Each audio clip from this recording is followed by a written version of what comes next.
Bon, tout le monde, juste au moment où vous pensez que les choses ne peuvent pas empirer, eh bien, si. Laissez-moi vous ramener 20 ans en arrière.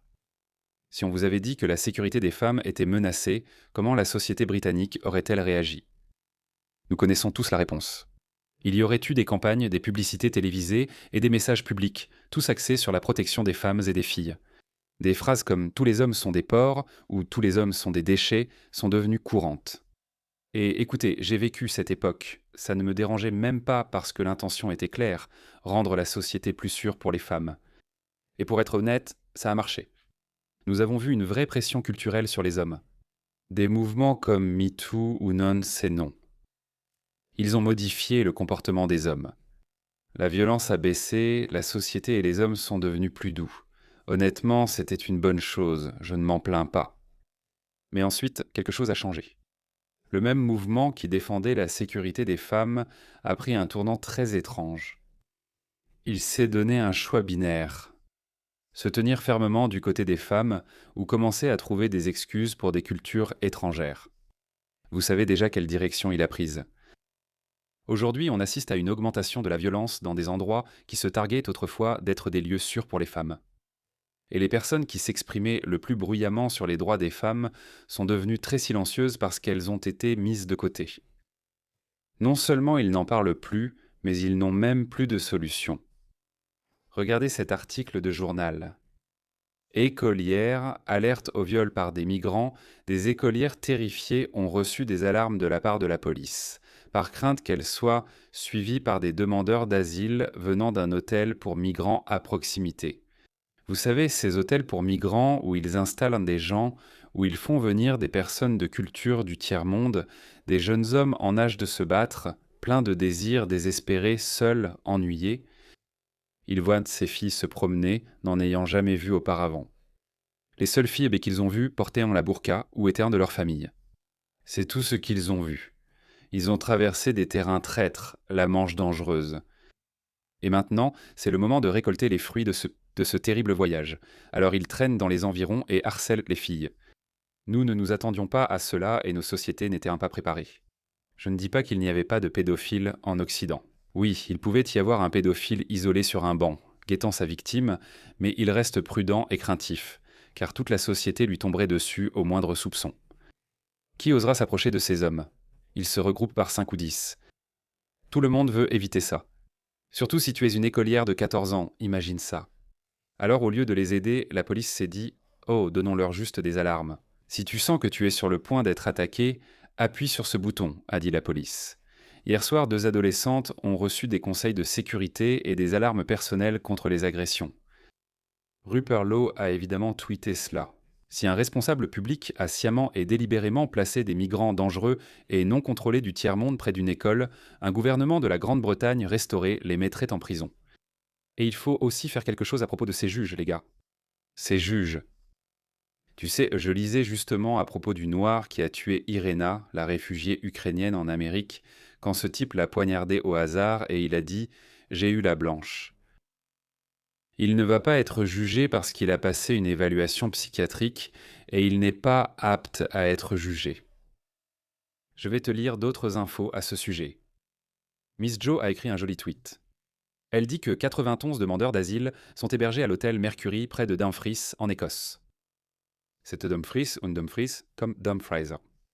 Maintenant, des collégiennes et des lycéennes reçoivent des alarmes personnelles parce qu'il y a des rapports selon lesquels les hommes les harcèlent et prennent des photos d'elles. Oh, comme c'est gentil. Le conseil municipal a parlé de zone tampon autour de l'hôtel. Vous savez donc, on va créer une zone tampon. Vous ne pouvez traîner que dans cette zone, mais vous ne pouvez pas aller au-delà. Oui, bonne chance pour faire respecter ça. Pourquoi les relâcher? Pourquoi les relâcher dans des sociétés civilisées fondées sur la confiance? D'accord. Quand de jeunes hommes sont désespérés et s'ennuient, et qu'ils n'ont pas accès à la présence de femmes, ils font ce genre de choses. Les soldats américains et britanniques ont aussi constaté cela en France et en Allemagne pendant la Seconde Guerre mondiale, mais jamais à l'échelle de l'Armée rouge. De nombreux cas d'agressions sexuelles contre des femmes allemandes et françaises ont été commis surtout par les forces américaines. Mais ces gars-là, je vous le dis, ils avaient un siècle de retard sur les soldats américains qui sont entrés en France en 1943. Écoutez l'avis de Patrick Christie sur ce sujet. J'aime ces vidéos. Je pense qu'il y a un manque inquiétant de transparence de la part du gouvernement concernant le nombre de demandeurs d'asile délinquants sexuels présents en Grande-Bretagne. Ni le ministère de l'Intérieur ni le service des poursuites pénales n'ont de registre à leur sujet. Je ne peux donc rien faire. Comment pouvons-nous voir jusqu'où ils vont pour éviter que cela ne se retourne contre eux? Pourquoi ne pas tenir un registre de ce genre? Pourquoi? Seulement si vous ne voulez pas que ça vous retombe dessus. La raison même pour laquelle il y a un débat sur la surreprésentation disproportionnée des hommes pakistanais dans le scandale des gangs, c'est parce que la police n'enregistrait pas leurs origines ethniques. Pourquoi ne pas enregistrer l'origine ethnique? L'Amérique l'a toujours fait. Mais je me demande si c'est délibéré. Ça a aussi été... Nous ne prenons que les empreintes digitales et faisons une analyse faciale. Chaque immigré clandestin doit fournir son ADN dès son arrivée. De cette façon, nous saurons immédiatement si l'un d'eux commet une agression sexuelle. Et si vous allez sur le site du gouvernement maintenant, vous verrez une page assez choquante. Il est écrit « Ces informations s'adressent à toute personne qui pense que son dossier d'immigration a pu être influencé par une demande inappropriée de test ADN. La fourniture de preuves ADN dans les dossiers d'immigration doit toujours être volontaire et ne jamais être obligatoire. Une ligne d'assistance a été créée pour ceux qui pensent que... » Pourquoi se préoccupe-t-il davantage des droits de l'homme de personnes dont vous ne savez absolument rien? Vous ne savez pas si cet homme a commis une série de meurtres en Afghanistan, mais vous vous souciez plus de leurs droits de l'homme que des droits de l'homme, de la sécurité et du bien-être de vos propres citoyens. Ça n'a tout simplement aucun sens. Ce point à lui seul est scandaleux. C'est comme s'ils étaient tôt déterminés à détruire leur propre société. Certains d'entre nous sont assez âgés pour se souvenir que les sociétés européennes n'étaient pas des sociétés où régnait la confiance, belle, prospère et paisible pendant très longtemps. Revenez dans les années 70, 80 et 90. Évidemment, je n'étais pas là à cette époque, mais beaucoup de gens en ont été témoins. Nous avons des films de cette époque. Le déclin du Royaume-Uni, rien que ces 20 dernières années, c'est absolument phénoménal. Ils ont peut-être été contactés pour des conseils et du soutien. Ils se moquent de nous? Sérieusement.